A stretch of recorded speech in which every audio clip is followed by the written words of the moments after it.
রাতের অন্ধকার পেরিয়ে যখন ভোরের আলো ফুটল, তখন এলেনা চৌধুরী ম্যানশনে ফিরে এলো।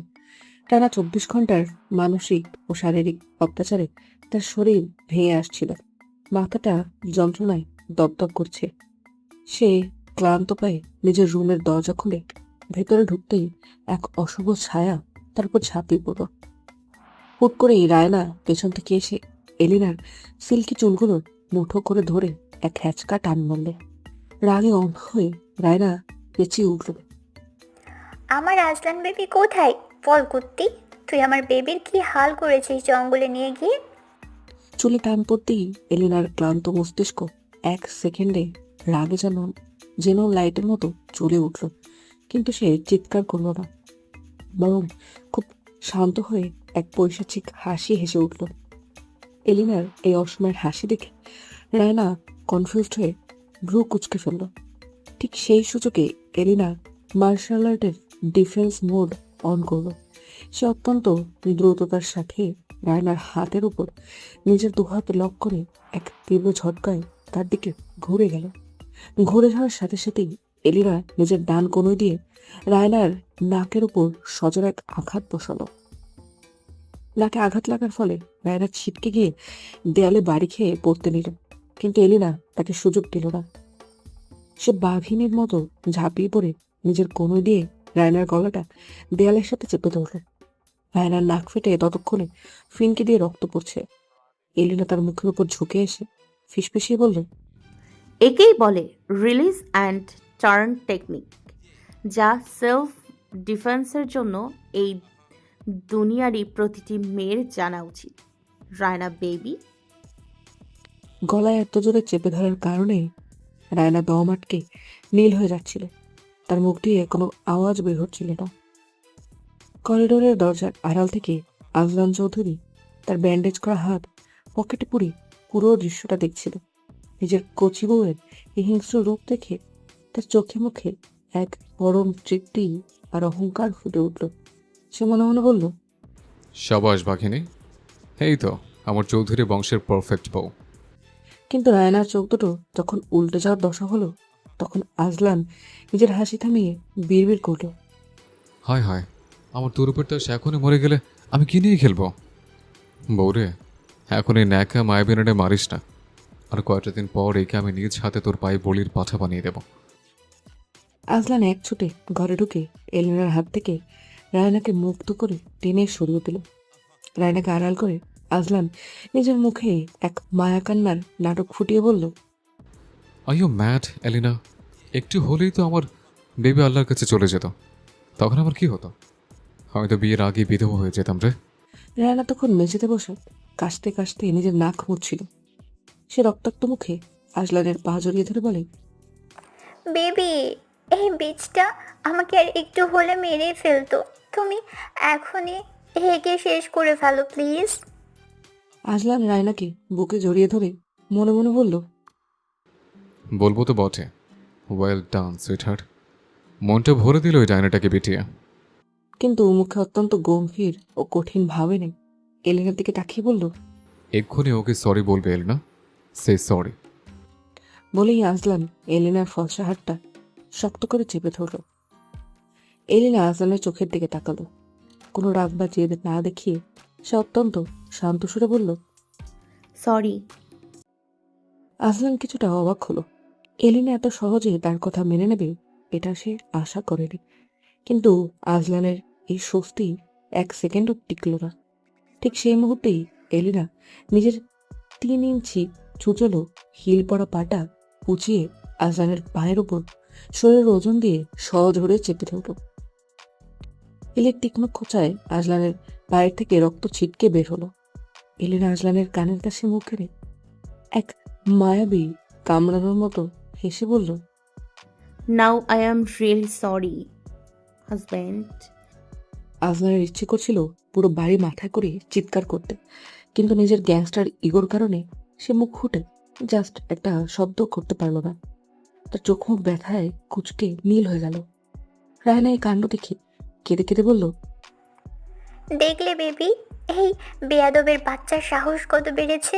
তুমি ওকে কালই ডিভোর্স দিবে। প্লিজ, আমি আর একে এই বাড়িতে দেখতে চাই না। আজলান নিজের পায়ের তীব্র ব্যথাটা চেপে সোফায় গিয়ে ধপাস করে বসলো। সে রক্তাক্ত পা নিয়েই এলিনার দিকে তাকিয়ে হাহা করে পাগলের মতো হাসতে হাসতে মনে মনে সুর করে গেয়ে উঠলো। চাই না মে তুমি অন্য কার হও, পাবে না কেউ তোমাকে তুমি কার নও, তুমি তো আমারই জানো না, ও এ হৃদয় তোমারই ও। বর্তমান সময় কি হলো মিসেস চৌধুরী, থেমে গেলেন কেন? তারপর কি হলো? ডিবি অফিসার কায়সার টিবলুর উত্তেজিত কণ্ঠস্বরে এলিনার স্মৃতির চাকাটা সজোরে ব্রেক কষে বর্তমানে ফিরে এলো। টেবিলের ওপাশে বসা এলিনা চৌধুরী তখন নিজের কাঁপতে থাকা হাত দুটো শক্ত করে ধরে বসে আছে। এলিনা চোখ তুলে কায়সারের তীব্রর দিকে তাকিয়ে এক বিবর্ণ হাসি হাসল। একটু সহ্য আর ধৈর্য রাখুন অফিসার, সব জানবেন। কায়সার তীব্র নিজের টেবিলের উপর ঝুঁকে এসে বলল, দ্রুত বলুন প্লিজ। আয়লান চৌধুরীর মতো একজন ডাক্তারকে নিজের হাতে খুন করতে গিয়েও আপনার হাতটা একবারের জন্য কাঁপলো না। কি এমন ঘটেছিল আপনাদের মাঝে? এলিনা এবার তার চোখ দুটো বন্ধ করল। তার চোখের কোণ বেয়ে এক ফোঁটা তপ্ত অশ্রু গড়িয়ে পড়ল। সে এক বরফ শীতল ভাঙা কণ্ঠে বলতে লাগলো, অফিসার, যখন কেউ আপনাকে ভালোবাসে আর আপনি তাকে নিজের সর্বোচ্চ ক্ষমতা দিয়ে বারবার আঘাত করেন, সে কিন্তু তাও নিশ্চুপ থাকে। এলিনাও আরসলানের দেয়া প্রতিটা আঘাত মুখ বুঝে সহ্য করেছিল, কিন্তু কিন্তু আঘাতটা যখন নিজের গায়ের রক্ত আর নিজের পেটের সন্তানের দিকে আসে, তখন কি দুনিয়ার কোনো মা নিশ্চুপ থাকতে পারে বলুন? তীব্র ঘৃণা করি আমি ওই জানোয়ারটাকে। বিশ্বাস করুন অফিসার, ওই পাপিষ্টের হাত দুটিতে আজও আমার সেই নিষ্পাপ সন্তানের তাজা রক্ত লেগে আছে। কথাটা শোনা মাত্রই রাশিয়ান অফিসার কায়সার তীব্রর মাথাটা এক নিমেষে ঘুরে উঠল। সে নিজের চেয়ার ছেড়ে সোজা দাঁড়িয়ে গেল। কি, নিজের সন্তানকে খুন করেছে? কিন্তু কেন? কোনো বাবা নিজের সন্তানকে এভাবে খুন করতে পারে? এর পেছনে কি এমন কারণ ছিল? আপনি কি তাকে জিজ্ঞেস করেননি? এলিনা নিজের মুখে দুহাত চেপে ডুকরে কেঁদে উঠল। জিজ্ঞেস করার সময় কি ও আমাকে দিয়েছিল অফিসার? যে বাবার কাছে আমি রাজকন্যা ছিলাম, যে মায়ের চোখের মণি ছিলাম আমি, একদিন সকালে দেখি তাদের রক্তাক্ত ক্ষতবিক্ষত মরদেহ। সেদিন আমি শুধু পাগলের মতো চিৎকার করে কাঁদতে পেরেছি। আমার পুরো পরিবারকে যে জ্যান্ত কবর দিয়েছে এমন লোককে আমি কিভাবে ক্ষমা করব? তাই আমি নিজেই এক পাপিষ্ঠ পুরুষের ধ্বংসের কারণ হতে চেয়েছিলাম। তবে আফসোস, আমার ছক নিখুঁত হওয়া সত্ত্বেও জানোয়ারটা আজও বেঁচে আছে। বলতে বলতে এলিনা যেন আবার হারিয়ে গেল সে অন্ধকার সুড়ঙ্গে, যেখানে শুধু রক্তের গন্ধ আর আজলানের সে চেনা অট্টহাসি প্রতিধ্বনিত হচ্ছে। এলিনা আবার পুরোপুরি অতীতে ফিরে গেল। সকালের ড্রয়িং রুমে তখন আবহাওয়ার পূর্বাভাস ছাড়া বাতাসের তাপমাত্রা হঠাৎ করেই হিমাঙ্কের নিচে নেমে গেল। ফ্যামিলি লয়ারের আকস্মিক আগমন এবং হাতে থাকা ডিভোর্স পেপারগুলো যেন পুরো চৌধুরী ভিলের উপর বোমার মতো আঘাত হানল। সাজ্জাদ চৌধুরী সোফায় বসেছিলেন, হাতে একটা পত্রিকা। লয়ারকে দেখে তিনি গম্ভীর কণ্ঠে বললেন, এত সকালে? আমি তো ডাকিনি আপনাকে। কোনো ঝামেলা? নীলিমা চৌধুরী অবাক হয়ে লয়ের দিকে তাকিয়ে রইলেন। ঠিক সেই মুহূর্তে সিঁড়ির উপর থেকে কালো ব্লেজারটা গায়ে জড়াতে জড়াতে নিচে নামলো আজলান। তার চোখে মুখে এক ধরনের নির্লিপ্ত হাসি। আছে ঐতিহাসিক দিন, ডিভোর্সের ডেডলাইন। সাজ্জাদ চৌধুরী সোজা হয়ে বসে গর্জে উঠলেন, আজনাল, ডোন্ট ক্রস ইউর লিমিট। এই পাগলামি বন্ধ কর। রায়না আজলানের পাশে দাঁড়িয়েছিল। তার চোখে তখন বিজয়ের তীব্র ঝলক, যেন আজই সে এলিনাকে এই বাড়ি থেকে বের করে দিয়ে নিজে রানী হয়ে বসবে। সাজ্জাদ চৌধুরীকে থামিয়ে দিয়ে নীলিমা চৌধুরী শীতল কণ্ঠে বললেন, বেস্ট অফ লাক আজলান, তুমি কাগজপত্র সব ঠিক করো। আমি এলিনাকে ডাকছি। আজলান একটা বাঁকা হাসি দিয়ে বলল, নো মম, আমার বউকে আমি নিজেই ডেকে আনবো। এক্স ওয়াইফ হতে যাওয়ার আগে অন্তত শেষবারের মতো আমার কথাগুলো শুনে যাওয়া উচিত তার। ঠিক তখনই উপরের বারান্দায় এলিনা ছায়া দেখা গেল। সিঁড়ি দিয়ে নিচে নামতে নামতে এলিনা অত্যন্ত সাবলীল ভঙ্গিতে বলল, কাউকে ডাকতে হবে না, আমি অলরেডি রেডি। চলুন, আপনার মতো জানোয়ারের হাত থেকে আজ চিরতরে মুক্তি পাই। আজলান এলেনার দিকে তাকিয়ে দাঁত চেপে বিড়বিড় করে বলল, হ্যাঁ, এখন তো কামড়ানোর শক্তি আছে সাইকো বউ। ড্রয়িং রুমের সেন্ট্রাল টেবিলে পেপারগুলো রাখা হলো। আজলান কোন দ্বিধা ছাড়াই সিগনেচার করে ফেলল। এরপর পেনটা এলেনার দিকে এগিয়ে দিল। রানা তখন হাঁ করে তাকিয়ে আছে, যেন আজই সে স্বর্গরাজ্য জয় করবে। কিন্তু এলিনা পেনটা হাতে নিয়ে অদ্ভুত এক হাসি হাসল। সবাইকে অবাক করে দিয়ে সে বলল, আমি সাইন করব না। রায়না তেলে বেগুনে জ্বলে উঠে চেঁচিয়ে উঠল, তুই সাইন করবি না মানে? এক্ষুনি সাইন কর, না হলে কিন্তু ভালো হবে না। এলিনা একবার আর চোখে রায়নার দিকে তাকালো। রায়না তৎক্ষণাৎ ওই মারের কথা মনে পড়ে গেল। সে ভয়ে চুপ হয়ে গেল। আজলান এলিনার হাত টেনে ধরে হুঙ্কার ছাড়ল, সাইন করবি না? তোর বাপকে ধরে এনে সাইন করাবো, বেয়াদবের বাচ্চা। এলিনা হেসে বলল, ওকে, আমার বাপের সঙ্গে ডিভোর্স করিয়ে আনুন, তাতে আমার কিছু যায় আসে না। আজলান মরিয়া হয়ে নীলিমার দিকে তাকিয়ে বলল, মাম, হে বান্দির বাচ্চাকে বলুন সাইন করতে, তাহলে আমি একে খুন করে ফেলবো। নীলিমা চৌধুরী অদ্ভুত এক শান্ত হাসি হাসলেন। তিনি বললেন, আমা, কি চাই তোমার হঠাৎ? মুড সুইং হচ্ছে কেন? সংসার করবে না এটা তো নিশ্চিত, তাহলে আর দেরি কেন? এলিনা এবার নীলিমার হাতটা আলতো করে ধরে বলল, লাভ ইউ মম। আপনি ঠিকই বলেছেন, আমি সংসার করব না। কিন্তু আরজলান আপনার ছেলের সাথে যে ডিভোর্স পেপারে সাইন করলে সে আবার নতুন করে জীবন শুরু করতে পারবে, সেই ডিভোর্সের বিনিময়ে আমার কি কোনো অধিকার নেই? এই বাড়ির সমস্ত সম্পত্তির অর্ধেক মালিকানা লিখে দিতে হবে আমাকে, না হলে আমার এই ডিভোর্স পেপারে কোনো দিন স্বাক্ষর পড়বে না। পুরো রুমে যেন সুনামি বয়ে গেল। আজলান স্তম্ভিত। নীলিমা চৌধুরী রাগে অগ্নিশর্মা হয়ে বললেন, আমি তোমার কাছে এটা আশা করিনি এলিনা। আমার কাছ থেকে এই শিক্ষা পেয়েছো তুমি? ছি! আজলান তাচ্ছিল্য সুরে বলল, মাম, দেখেছ কেমন গোল টিকার এই মেয়ে? সব মুখোশ খুলে গেছে। কিন্তু পুরো রুমের আবহাওয়া পাল্টে গেল যখন নীলিমা চৌধুরী রাগত কণ্ঠে আজলানের দিকে তাকিয়ে বললেন, তোমার উচিত ছিল পুরো সম্পত্তি দাবি করা এলিনা। অর্ধেক চেয়ে আমার মান সম্মান ধুলোয় মিশিয়ে দিলে তুমি। সাজ্জাদ চৌধুরী এবার সিরিয়াস হয়ে চশমাটা খুলে টেবিলের উপর রেখে বললেন, এলিনা, তোমার শাশুড়ি তোমার জায়গায় থাকলে আমাকে ভিক্ষা করার জন্য শুধু থালা দড়ি দিতেন। তোমাকে এখনো অনেক ট্রেনিং করা বাকি। আজলান যেন কোনো এক অদৃশ্য ধাক্কা খেল। সে চিৎকার করে বলল, আমি কি পাগল হয়ে গেলাম? আমি আসলে কাদের সন্তান? তোমরা আমার সাথে? রাগে আজলান নিজের বাবা মায়ের কয়েকটা চুল টেনে নিয়ে বলল, আজকে আমি এগুলো ডিএনএ টেস্ট করাবো। সাজ্জাদ চৌধুরী নির্বিকারভাবে বললেন, এবার চয়েস তোমার আজনাল, ডিভোর্স নাকি প্রপার্টি। পুরো রুম তখন এক রুদ্ধশ্বাস নীরবতায় ডুবে গেল। আজলান নিজেকে কিছুটা সামলে নিয়ে এলেনার দিকে তাকালেন।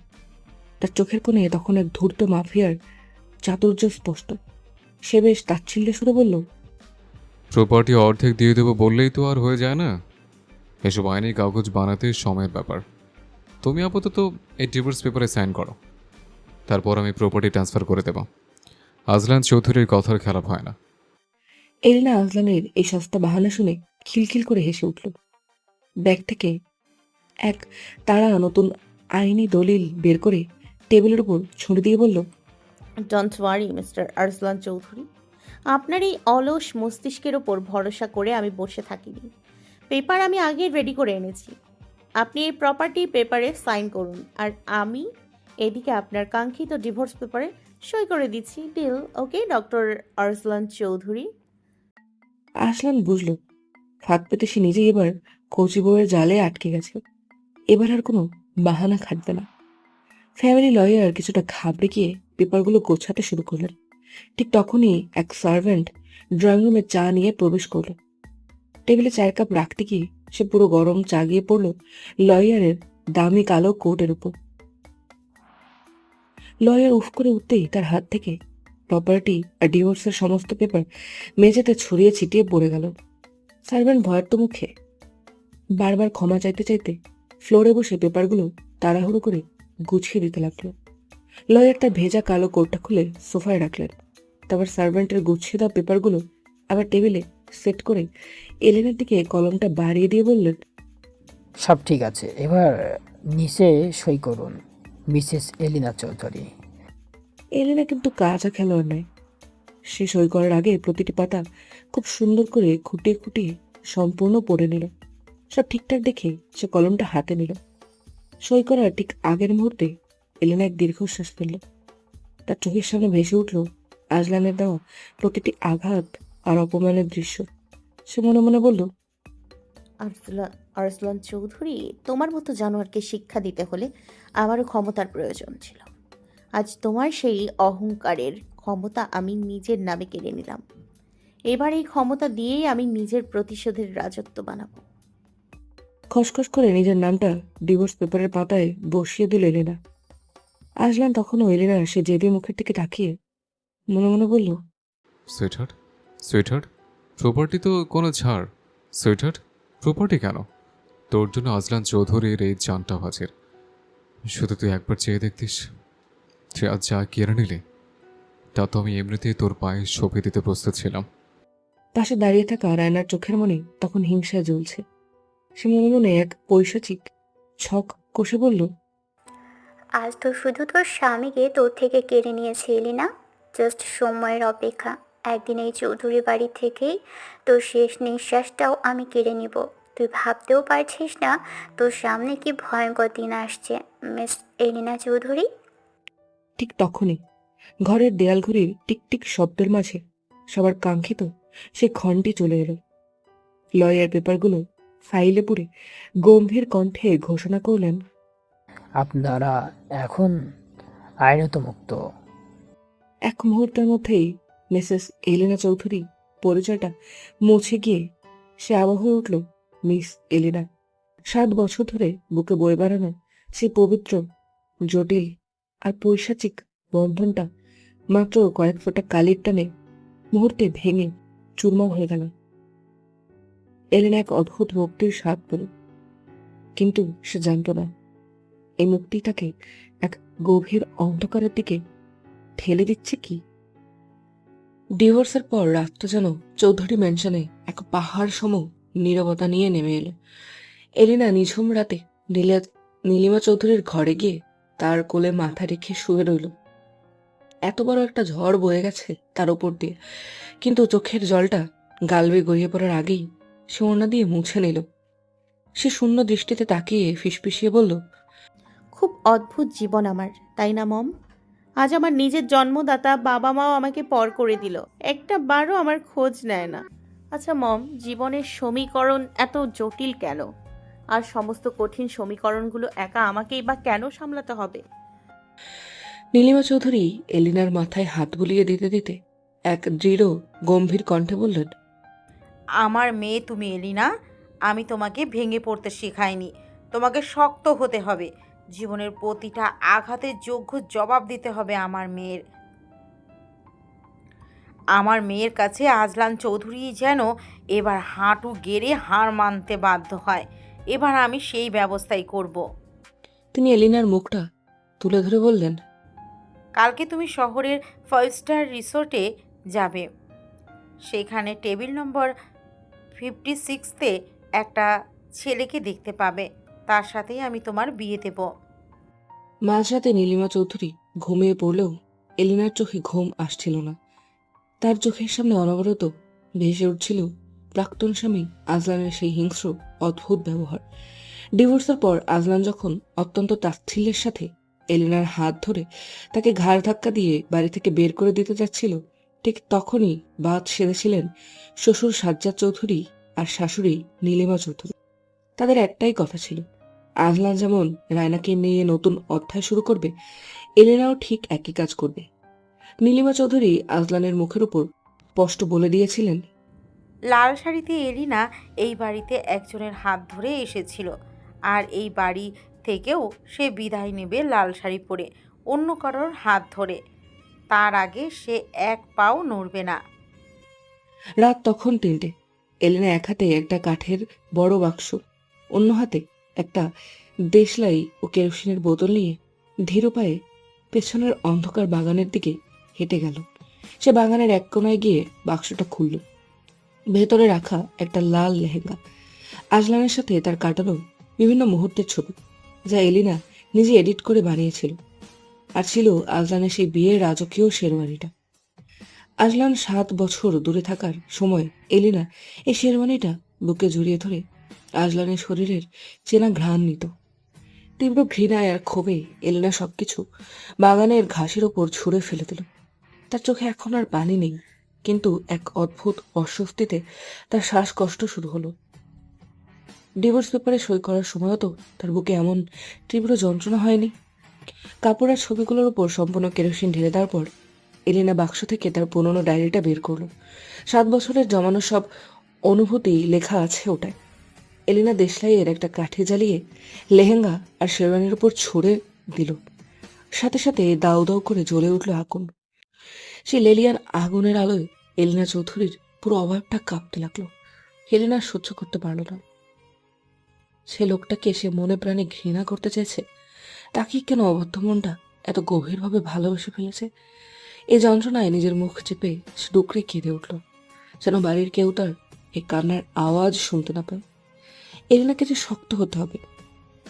হেঁচকি তুলতে তুলতে এলিনা তার 7 বছরের জমানো সব না বলা কথা, সব ভালোবাসা আগুনের বুকে সমর্পণ করে এক ছুটে নিজের রুমের দিকে দৌড়ে গেল। এলিনা চলে যাওয়ার ঠিক 2 সেকেন্ডের মধ্যে অন্ধকারের আড়াল থেকে এক ছায়ামূর্তি হন্যে হয়ে আগুনের দিকে ছুটে গেল। সে নিজের খালি হাত আগুনের লেলিহান শিখার ভেতর ঢুকিয়ে দিয়ে আজলানের শেরওয়ানির পাশ থেকে সে জ্বলন্ত ডায়েরিটা টেনে বের করে নিয়ে এলো। আগুনে তার নিজের হাত পুড়ছিল, কিন্তু সেদিকে তার কোনো খেয়াল নেই। পরের দিন ভার্সিটির অ্যানুয়াল প্রোগ্রাম শেষ করে এলিনা ক্লান্ত শরীরে যখন নিজের গাড়ির ড্রাইভিং সিটে এসে বসলো, তখন তার মনটা ভীষণ ভারাক্রান্ত। গাড়ি স্টার্ট দিয়ে সে মেইন রোড ধরে কিছুটা এগোতেই সামনে একটা বড় ট্রাক চলে এলো। এলিনা এক ঝটকায় ব্রেক চাপতে গেল, কিন্তু ব্রেক পুরোপুরি ফ্রি, কোনো কাজ করছে না। এলিনা মুহূর্তে বুঝতে পারলো কেউ তার গাড়ির ব্রেক ফেল করে রেখেছে। যথেষ্ট ভালো ড্রাইভিং জানা সত্ত্বেও এই চরম মুহূর্তে নার্ভাস হয়ে পড়লো এলিনা। গাড়িটা নিয়ন্ত্রণের বাইরে চলে গিয়ে তীব্র গতিতে রাস্তার পাশের এক বিশাল মেহগনি গাছের সাথে সজোরে ধাক্কা খেল। গাড়ির উইন্ডশিল্ড ভেঙে এলিনার মাথাটা স্টিয়ারিং এর সাথে সজোরে আঘাত খেল। মাথা ফেটে ফিনকি দিয়ে রক্ত ছুটে এলো। অচেতন হয়ে স্টিয়ারিং এর উপর গড়িয়ে পড়ার মুহূর্তেও এলিনার বন্ধ চোখের কোণ বেয়ে এক ফোঁটা অশ্রু ঝরে পড়ল। এদিকে সিটি সেন্টারের কর্পোরেট অফিসে বসে আজলান চৌধুরীর মনটা সকাল থেকেই এক অদ্ভুত আশঙ্কায় ছটফট করছিল। সে কোনো কাজে মনোযোগ দিতে পারছিল না। অফিসের এসি টেম্পারেচার একদম কমিয়ে দেওয়ার পরেও তার পুরো শরীর ঘেমে যাচ্ছে। বুকের ভেতরটা কেমন যেন খালি খালি লাগছে। ঠিক তখনই অফিসের দরজা ধাক্কা দিয়ে একজন হাঁপাতে হাঁপাতে ঘরে ঢুকলো। বস, এক চরম সর্বনাশ হয়ে গেছে। ম্যামের গাড়ি ব্রেক ফেল করে মারাত্মক অ্যাক্সিডেন্ট হয়েছে। উনি এখন রক্তাক্ত অবস্থায় সিটি হাসপাতালের ইমার্জেন্সিতে ভর্তি। অ্যাক্সিডেন্ট শব্দটা শোনা মাত্র আজলানের মাথার ভেতরের সমস্ত শিরা যেন ছিঁড়ে গেল। সে আর কারোর কোনো কথা না শুনে নিজের কোটটা ফেলে ঝড়ের গতিতে হাসপাতালের দিকে ছুটে গেল। হাসপাতালের করিডোরে পৌঁছতেই আজলান দেখল মেয়র আবরার ফাহাদ মাথায় হাত দিয়ে ওটির সামনে বসে আছে। আজলান এক লাফে গিয়ে আবরারের কলার চেপে ধরে পাগলের মতো চেঁচিয়ে উঠল, আমার এলেনা কোথায়? কি হয়েছে ওর? ওকে জাস্ট অপারেশন থিয়েটারে নেওয়া হয়েছে, অবস্থা খুব ক্রিটিক্যাল। আজলান হাসপাতালের সমস্ত নিয়ম কানুনকে বুড়ো আঙুল দেখিয়ে বন্দুকের জোরে ওটির দরজা লাথি মেরে ভেঙে ভিতরে ঢুকে গেল। ডাক্তাররা আর নার্সরা চিৎকার করে বলতে লাগলেন, প্লিজ স্যার, আপনি বাইরে যান, অপারেশন চলছে। পেছনের দরজা দিয়ে আবরারও ঢুকে আজলানকে টেনে বের করার চেষ্টা করতে লাগলো, কিন্তু আজলান সেদিকে কোনো কান দিল না। সে এলিনার রক্তমাখা নিথর হাতটা নিজের দুহাতের মুঠোয় নিয়ে পাগলের মতো চুমু খেতে খেতে কসম কাটল। কসম সুইটহার্ট, তোকে আঘাত করেছে এমন কোনো জানোয়ারকে আজলান চৌধুরী দুনিয়ার আর এক ফোঁটা নিঃশ্বাস নিতে দেবে না। তুই শুধু আমাকে কথা দে, তুই আমাকে ছেড়ে কোথাও যাবি না। তোর সাথে আমার এখনো পুরো সংসার করা বাকি আছে রে। আমাদের বাচ্চা কাচ্চাদের হাত ধরে স্কুলে পাঠানো এখনো বাকি। তুই এইভাবে যেতে পারিস না। আমরা রাজলানকে পেছন থেকে জড়িয়ে ধরে সজোরে টেনে হিঁচড়ে অপারেশন টেবিল থেকে বের করার জন্য সর্বোচ্চ শক্তি প্রয়োগ করতে লাগলো। ওটির ভেতরে তখন আজলান চৌধুরীর মাফিয়া ইগো ধুলোয় মিশে গিয়ে এক ব্যর্থ স্বামীর আর্তনাদ হয়ে প্রতিধ্বনিত হতে লাগলো। এক নারীর জীবনের জন্য, একটা মাত্র স্পন্দনের জন্য 4-4টি ঘন্টা ধরে হাসপাতালের সেই ঠান্ডা চুনকাম করা করিডোরের মেঝেতে বসে রইল শহরের দুই মহাশক্তি, রাশিয়ার দুর্ধর্ষ মাফিয়া আজলান চৌধুরী আর ঢাকার প্রভাবশালী মেয়র আবরার ফাহাদ। 4 ঘন্টার প্রতিটি সেকেন্ড যেন এক একটা যুগের মতো ভারী হয়ে তাদের বুকের উপর চেপে বসেছিল। আজলানের ব্যান্ডেজ করা হাত থেকে রক্ত চুইয়ে চুইয়ে মেঝেতে পড়ছিল, কিন্তু তার সেদিকে খেয়াল নেই। আর আবরারের ধবধবে সাদা পাঞ্জাবিতে এখনো এলেনার ছিটকে আসা রক্তের দাগ। কেউ কারোর সাথে একটা কথাও বলেনি, শুধু ওটির দরজার ওপরের লাল লাইটটার দিকে চাতক পাখির মতো তাকিয়ে থেকেছে। ঠিক 4 ঘন্টা পর লাল লাইটটা নিভে গেল। ওটির ভারী দরজা ঠেলে ক্লান্ত মুখে ডাক্তার বাইরে বেরিয়ে এলেন। আজলান আর আবরার দুজনেই এক ঝটকায় উঠে দাঁড়ালো। ডাক্তার কপালের জমা ঘামটুকু মুছে একটা স্বস্তির হাসি দিয়ে বললেন, ফরচুনেটলি ইন্টারনাল ব্লিডিং থামানো গেছে, মাথায় কয়েকটা সেলাই লেগেছে, তবে ভয়ের কিছু নেই। ওনাকে মাত্রই কেবিনে শিফট করা হয়েছে, আপনারা চাইলে এখন দেখা করতে পারেন, তবে বেশি ভিড় করবেন না। কথাটা শোনা মাত্রই আবরার ফাহাদ আর 1 সেকেন্ডও দেরি করল না। আজলানকে সম্পূর্ণ উপেক্ষা করে সে প্রায় ছুটে গেল তার পিওনির কেবিনের দিকে। এলেনাকে সুস্থ দেখার তীব্র আকুলতা তাকে আজলানের উপস্থিতির কথা ভুলিয়ে দিল। ওদিকে আজলান চৌধুরী তার জায়গায় পাথরের মূর্তির মতো স্তব্ধ হয়ে দাঁড়িয়ে রইল। তার পা দুটো যেন মেঝের সাথে কেউ পেরেক দিয়ে গেঁথে রেখেছে। সে ধীর পায়ে এগিয়ে গেল কেবিনের দিকে, কিন্তু ভেতরে ঢুকলো না। কেবিনের দরজার উপরের ছোট্ট চারকোনা কাচের ওপাশ থেকে আজলান দূর থেকে দেখে যেতে লাগলো তার সুইট হার্টকে। ভেতরে এলিনা সাদা বিছানায় শুয়ে আছে, মাথায় সাদা ব্যান্ডেজ জড়ানো, মুখটা ফ্যাকাশে। আর আবরার এলিনার বেডের পাশে বসে পরম মমতায় তার অন্য হাতটা নিজের 2 হাতের মুঠোয় নিয়ে তার কপালে হাত বুলিয়ে দিচ্ছে। এলিনা চোখ মেলে আবরারকে দেখে এক চিলতে দুর্বল হাসল। কাচের ওপাশ থেকে এই দৃশ্য দেখে আজলানের বুকের বাম পাশটায় তীব্র যন্ত্রণা মুচড়ে উঠল। যে এলিনাকে সে কাল রাতেও নিজের বুকের উপর জাপটা ধরেছিল, যে এলিনা তার 7 বছরের বিবাহিত বউ, আজ আইনি কাগজের একটা সই আর নিজের অহংকারের কারণে সে তার থেকে কত দূরে। আজলান কাচের উপর নিজের রক্তমাখা হাতটা রাখল। তার চোখ দিয়ে এক ফোঁটা তপ্ত জল গড়িয়ে পড়ল। সে দূর থেকে এলিনার ফ্যাকাশে মুখের দিকে তাকিয়ে মনে মনে বলল, তুই শুধু সুস্থ হয়ে ওঠ সুইটহার্ট। তোকে এই খাটে যে শুয়েছে তাকে আমি জীবন্ত কবর দেব। আর আবরারের হাত তুই যতই ধরিস না কেন, তুই আজীবন শুধু আজলান চৌধুরী জান হয়ে থাকবি। খুব জলদি তোকে আবার আমার বুকেই টেনে নেব, জাস্ট একটু অপেক্ষা কর। আজলান এক মুহূর্তের জন্য চোখ বন্ধ করে নিজের ভেতরের মাফিয়া রূপটাকে আবার জাগিয়ে তুলল। তারপর জনকে ইশারায় ডেকে বলল, গাড়ির ব্রেক কে মেকানিক দিয়ে কাটাচ্ছিল? 1 ঘন্টার মধ্যে তার নাম আর চামড়া আমার চাই। জন মাথা নিচু করে চলে গেল। আর আজলান শেষবারের মতো এলিনাকে দেখে অন্ধকারের দিকে পা বাড়ালো। তার ডায়েরিটাকে আগুন থেকে বাঁচালো। আর এই অ্যাক্সিডেন্টের পেছনে কার হাত, তার রহস্য এবার উন্মোচিত হওয়ার সময় এসেছে। যে মেয়ের একটা মাত্র নিঃশ্বাস বন্ধ হয়ে যাওয়ার আশঙ্কায় আজলান চৌধুরী হাসপাতালের সমস্ত সিকিউরিটি আর নিয়মকানুনকে বুড়ো আঙুল দিয়ে ওটি রুমের দরজা লাথি মেরে ভেঙে ভেতরে ঢুকে পড়েছিল, অথচ সে মেয়েটির জ্ঞান ফেরার পর তার সাথে একটাবারও কথা না বলে এক অদৃশ্য দেয়াল দূর থেকেই দেখে চলে গেল আজলান। আসলে মাফিয়া ইগোর চেয়েও এই মুহূর্তে তার বুকের ভেতরের এক তীব্র অপরাধবোধ আর অভিমান কাজ করছিল। সে ভালো করেই জানে এলিনার তাকে দেখতে চায় না। তার চেয়ে বড় কথা, এলিনার ব্রেকফেলের পেছনে যে চক্রান্ত লুকিয়ে আছে তার আসল খুনিকে টেনে হিঁচড়ে নরকে না পাঠানো পর্যন্ত আজলান নিজের এই মুখ এলেনাকে দেখাতে পারবে না। হাসপাতাল থেকে বের হওয়ার সময় আজলানের চোখ দুটো জ্বলছিল। সে গাড়িতে ওঠার আগেই জনকে ডেকে অত্যন্ত ঠান্ডা ও গম্ভীর গলায় বলল, জন, মম আর ড্যাডকে ইনফর্ম করো যে এলেনা সিটি হাসপাতালে ভর্তি আছে। আমি যা বলেছি ঠিক তাই করো। ডিভোর্স আমাদের হয়েছে, কিন্তু মম এখনও এলেনাকে নিজের মেয়ের মতোই ভালোবাসে, আর এই মুহূর্তে এলেনের পাশে মমের থাকাটা খুব দরকার। জন মাথা নিচু করে সঙ্গে সঙ্গে চৌধুরী ভিলায় ফোন দিয়ে সাজ্জাদ চৌধুরী আর নীলিমা চৌধুরীকে এলিনার অ্যাক্সিডেন্টের খবরটা জানিয়ে দিল। খবরটা পাওয়া মাত্রই চৌধুরী ভিলার ড্রয়িং রুমে যেন আকাশ ভেঙে পড়ল। নীলিমা চৌধুরী হাতের পানির গ্লাসটা ফেলে দিয়ে সোফা থেকে প্রায় চিৎকার করে উঠলেন।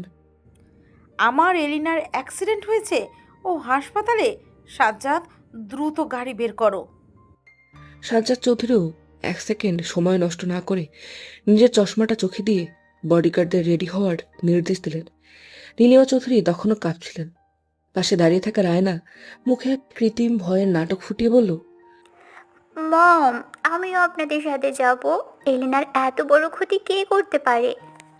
নীলিমা চৌধুরী রায়নার দিকে এক তীক্ষ্ণ ও ধারালো দৃষ্টিতে তাকালেন। তার সেই চাহনি দেখে রায়নার বুকের ভেতরটা ভয়ের চোটে কেঁপে উঠল। নীলিমা কোনো কথা না বলে রায়নাকে এড়িয়ে সোজা গাড়ির দিকে ছুটে গেলেন। ঠিক 30 মিনিটের মধ্যে সাজ্জাদ চৌধুরী আর নীলিমা চৌধুরী হন্যে হয়ে হাসপাতালের করিডোর দিয়ে এলিনার কেবিনের দিকে ছুটে আসলেন। কেবিনের ভেতর তখন মেয়র আবরার ফাহাদ এলিনার পাশে বসে তাকে সান্ত্বনা দিচ্ছিল। ঠিক তখনই দরজা ঠেলে নীলিমা চৌধুরী ভেতরে ঢুকলেন। এলিনাকে ওই অবস্থায় মাথায় ব্যান্ডেজ পরিহিত দেখে তার চোখ দিয়ে টপ টপ করে পানি পড়তে লাগলো। এলিনা, আমার মা। নীলিমা এক ছুটে গিয়ে আবরারকে প্রায় সরিয়ে দিয়ে এলিনাকে বুকে জড়িয়ে ধরলেন। এলিনা নীলিমা চৌধুরীকে দেখে নিজের সমস্ত শক্ত ভাব ভুলে মমের বুকে মুখ লুকিয়ে ছোট বাচ্চার মতো কেঁদে উঠল। মম, আমার গাড়ির ব্রেক কাজ করছিল না মম। সাজ্জাদ চৌধুরী কেবিনের এক কোনায় দাঁড়িয়ে জল শক্ত করে সব দেখছিলেন। তিনি আবরারের দিকে তাকিয়ে গম্ভীর গলায় বললেন, ধন্যবাদ মেয়র সাহেব, আমার মেয়ের পাশে এই বিপদের সময় থাকার জন্য। তবে এখন ওর ফ্যামিলি এখানে চলে এসেছে, বাকিটা আমরা দেখছি। সাজ্জাদ চৌধুরীর মুখে আমার মেয়ে শব্দটা শুনে আবরার একটু থমকে গেল। সে বুঝল ডিভোর্স হলেও চৌধুরীরা এলেনাকে এত সহজে হাতছাড়া করবে না। আবরার ধীর পায়ে কেবিন থেকে বেরিয়ে যাওয়ার সময় মনে মনে বলল, আজলান চৌধুরী, তুমি সামনে আসোনি কারণ তুমি জানো এই কাজটা কে করেছে, কিন্তু মনে রেখো, আমার পিয়নিকে ছোবার শাস্তি এই পুরো শহর দেখবে। করিডোরের অন্ধকারে দাঁড়িয়ে তখনও জনের কনভয় পুরো হাসপাতালের উপর নজর রাখছিল। আর ওদিকে আজলান চৌধুরী তার সিক্রেট আউট হাউসে বসে আগুনের ভেতর থেকে উদ্ধার হওয়া এলিনার সেই অর্ধেক পড়া ডায়েরির পাতাগুলো উল্টাতে শুরু করলো। সেখানে লেখা প্রতিটা শব্দ আজলানের বুকে এবার নতুন করে তপ্ত সীসার মতো বিঁধতে লাগলো। টানা 4 দিন হাসপাতালের সেই 4 দেয়ালে বন্দী হয়ে কেটে গেল এলিনার। এই 4 দিনে প্রতিটা মুহূর্ত, প্রতিটা সেকেন্ডে এলিনা অজান্তেই কেবিনের দরজার দিকে চাতক পাখির মতো তাকিয়ে থেকেছে। প্রতিবার দরজার লক খোলার শব্দ হতেই তার বুকের ভেতরটা কেঁপে উঠেছে। এই বুঝি তার সেই চেনা দীর্ঘদেহী অহংকারী প্রাক্তন স্বামী সুইট হার্ট বলে ঘরে ঢুকবে। এই বুঝি আজলান তার স্বভাবসুলভ বাঁকা হাসি এসে তার উপর নিজের অধিকার ফলাতে আসবে। কিন্তু না, 4 দিনে একটা বারের জন্য আজলান চৌধুরী নামের সেই দানবটা এলিনাকে দেখতে আসেনি। এমনকি তার কোনো লোক মারফত একটা খোঁজও পর্যন্ত নেয়নি। এলিনা মুখে সবাইকে বলেছে যে সে আজলানকে ঘৃণা করে।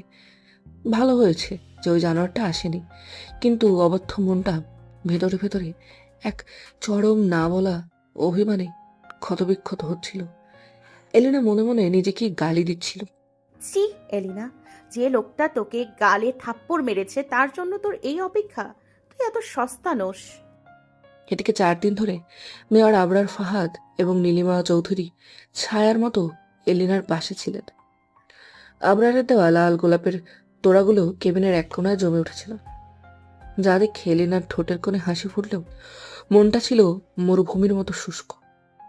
পঞ্চম দিনের মাথায় ডাক্তাররা এলিনাকে সম্পূর্ণ ফিট ঘোষণা করে ডিসচার্জ দিয়ে দিলেন।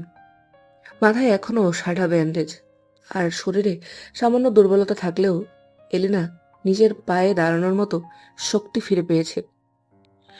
নীলিমা চৌধুরী আর সাজ্জাদ চৌধুরী অত্যন্ত যত্ন করে এলিনাকে হাসপাতাল থেকে গাড়িতে তুলে সোজা চৌধুরী মেনশনে নিয়ে আসলেন। যেহেতু ডিভোর্সের দিনই নীলিমা বলেছিল লাল শাড়ি পরে অন্য কারের হাত ধরে বিদায় হওয়ার আগে এলিনা এই বাড়ি ছেড়ে যাবে না, তাই এলিনা আবার তার নিজের রুমেই ফিরে এলো।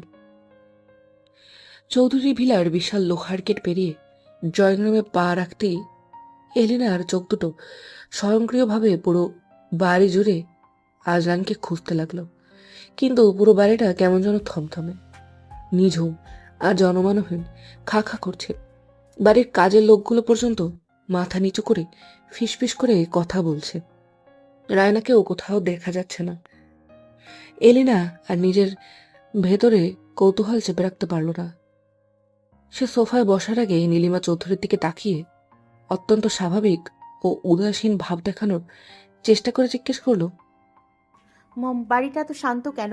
আপনার সেই গুণধর মাফিয়া ছেলে আর তার নেকা হবু বউ কি প্রপার্টি পেয়ে আমাকে বাড়ি থেকে বের করার নতুন কোনো ছক কষছে? এলিনার কথা শুনে নীলিমা চৌধুরী একটা দীর্ঘশ্বাস পেলেন। তার চোখে মুখে তখনও এক অদ্ভুত ক্লান্তি আর গম্ভীরতা।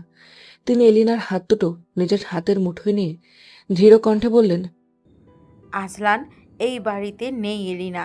শুধু এই বাড়িতে কেন, সে এখন বাংলাদেশেও নেই। কথাটা শোনা মাত্রই এলিনার বুকের ভেতরটা যেন এক মুহূর্তের জন্য স্তব্ধ হয়ে গেল। সে চোখ বড় বড় করে বলল, বাংলাদেশে নেই মানে? কোথায় গেছে ও? পাশ থেকে সাজ্জাদ চৌধুরী চশমাটা টেবিলের উপর রাখতে রাখতে অত্যন্ত ভারী গলায় বললেন, জনের পুরো টিম নিয়ে সে ওই রাতেই রাশিয়ার উদ্দেশ্যে বাংলাদেশ ছেড়ে চলে গেছে। ওনারের আন্ডারওয়ার্ল্ডের কোনো এক জরুরি ক্রাইসিস আর নিজের কিছু পার্সোনাল হিসাব মেলাতে গেছে সে। কবে ফিরবে, আদৌ এই দেশে আর ফিরবে নাকি সেটা জানি না, আর কোনো ঠিক ঠিকানা নেই। শাশুড়ির মুখে কবে আসে ঠিক নেই, আর রাশিয়া চলে গেছে শব্দগুলো শোনা মাত্রই এলিনার মাথার ভেতরটা যেন ফাঁকা হয়ে এলো। তার হাত পা কেমন যেন ঠান্ডা হয়ে আসতে লাগলো। এলিনা কাঠের মূর্তির মতো দাঁড়িয়ে রইল। তার মনে হলো আজলান চৌধুরী ডিভোর্স পেয়ে সত্যিই তাকে নিজের জীবন থেকে এক ঝটকায় ডাস্টবিনের মতো ছুঁড়ে ফেলে দিয়ে রায়নাকে নিয়ে নিজের দুনিয়ায় চলে গেছে। কিন্তু এলিনা জানতো না, রাশিয়ার মাফিয়া ডন আজলান চৌধুরী দেশ ছেড়েছে এলিনাকে ভুলে যাওয়ার জন্য নয়, বরং এলিনার গাড়ির ব্রেক যারা কেটেছিল তাদের পুরো বংশকে রাশিয়ার সাইবেরিয়ার বরফের নিচে জীবন্ত কবর দিয়ে এলিনার রক্তের শেষ ঋণটা শোধ করার জন্য। আজলান রাশিয়ায় নিজের ড্রয়িং রুমে বসে তখন বাইরে তখন ঝিরে ঝিরে বৃষ্টি পড়ছে। আকাশ মেঘে ঢেকে অন্ধকার হয়ে আছে। বাইরের আবহাওয়া বলা চলে বেশ অশান্ত, কিন্তু সেই প্রকৃতির চেয়েও হাজার গুণ বেশি অশান্ত হয়ে আছে একটা চার দেয়ালে বন্দি এক নারী, যার এই অন্ধকার জীবনে কোনো আলোর রেশ নেই। জানলার ভাঙা কাচের ফাঁক দিয়ে আসা সামান্য আলোর দিকে নিজের রোগা পাতলা ফ্যাকাশে শরীরটা নিয়ে শূন্য দৃষ্টিতে তাকিয়ে আছে সে। তার চোখ দিয়ে অনবরত পানি পড়ছে। অবশ হয়ে আসা দুর্বল হাতে সে জড়িয়ে ধরে আছে একটা ছোট্ট কাপড়ের পুতুল। পুতুলটাকে বুকের কাছে এনে একটু আদর করতেই তার চোখের তপ্ত জল টপ টপ করে পুতুলটার উপর পড়তে লাগলো। ঠিক তখনই ভারী কাঠের দরজাটা সশব্দে খুলে গেল। ঘরের শান্ত পরিবেশটা ভেঙে চুরমার করে দিয়ে কয়েকজন হাট্টাকাট্টা পুরুষ রুমে ঢুকে পড়ল।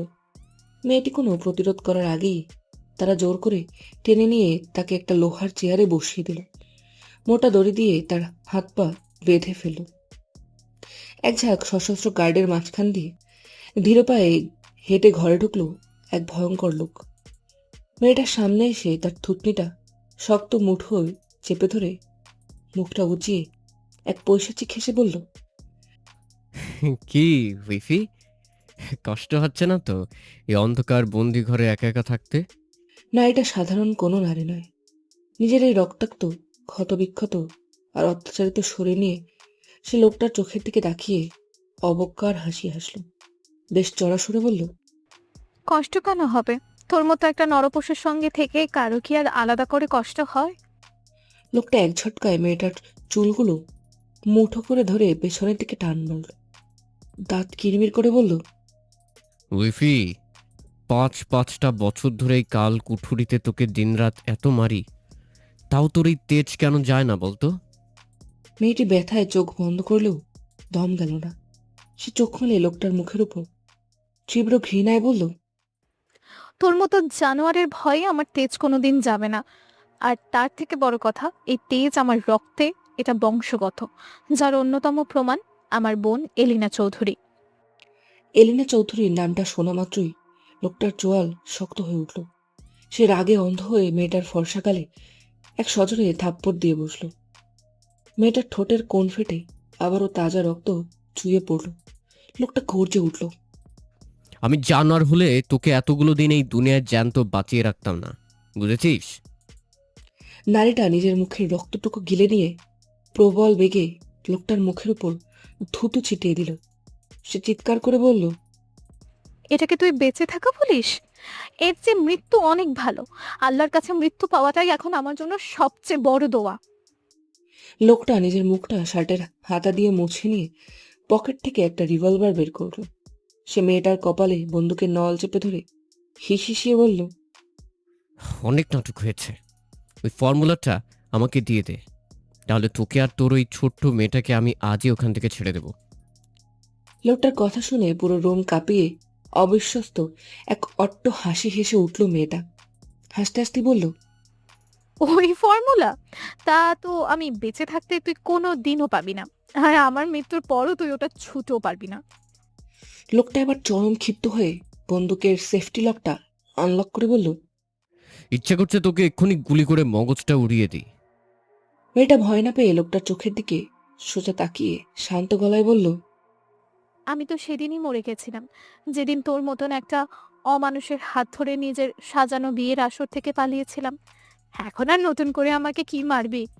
মারলে বড়জোর আমার এই শরীরটা শেষ হবে, কিন্তু আমার মন তো আরো 5 বছর আগেই শেষ হয়ে গেছে। ম্যাডামকে এতটুকু ভাঙতে না পেরে লোকটা এবার এক ভয়ঙ্কর চাল চালল। সে কুটিল হেসে বলল, ঠিক আছে, তোর কিচ্ছু হবে না, তবে তোর ওই ছোট্ট মেয়েটার কি হবে ভেবেছিস? মেয়ের কথা শোনা মাত্রই নারীটির পুরো মুখটা পাথরের মতো শক্ত হয়ে গেল। তার বুকের ভেতরটা কেঁপে উঠল, কিন্তু সে নিজের দুর্বলতা প্রকাশ না করে ওপরের দিকে তাকিয়ে বলল, খোদা, যদি লাখ লাখ মানুষের জীবন বাঁচাতে আমাদের মা মেয়ের জীবন নিজের কাছে টেনে নেয়, তবে তার জন্য আমি আর আমার মেয়ে দুজনেই প্রস্তুত। লোকটা এবারে এক পৈশাচিক হাসি হাসল। তার চোখের মনি দুটো এক তৃষ্ণার্ত হায়নার মতো চকচক করে উঠল। সে বলল, না সোনা, এত কষ্ট করে মরতে হবে না। সে ঘরের গার্ডের দিকে তাকিয়ে একটা ইশারা করল। বসের ইশারা পেয়ে গার্ডরা নিঃশব্দে ঘর থেকে বেরিয়ে গিয়ে বাইরে থেকে দরজা লক করে দিল। গার্ডরা বের হয়ে যেতেই লোকটা এক হিংস্র হায়নার মতো সোজা ওই দড়ি দিয়ে বাঁধা নারীটার উপর ঝাঁপিয়ে পড়ল। দরজার ওপাশ থেকে তখন শুধু এই অসহায় নারীটির গগনবিদারী চিৎকার আর আর্তনাদ ভেসে আসছিল। সে চিৎকারের তীব্রতা আর নিষ্ঠুরতা এতই ভয়ঙ্কর ছিল যে বাইরে থাকা ড্রাগন গ্রুপের পাথরের মতো শক্ত হৃদয়ের গার্ডগুলো পর্যন্ত ভেতরে ভেতরে কেঁপে উঠল। তারা মাথা নিচু করে রইল। এক পর্যায়ে ঘরের ভেতরের সে করুণ চিৎকার সম্পূর্ণ থেমে গেল।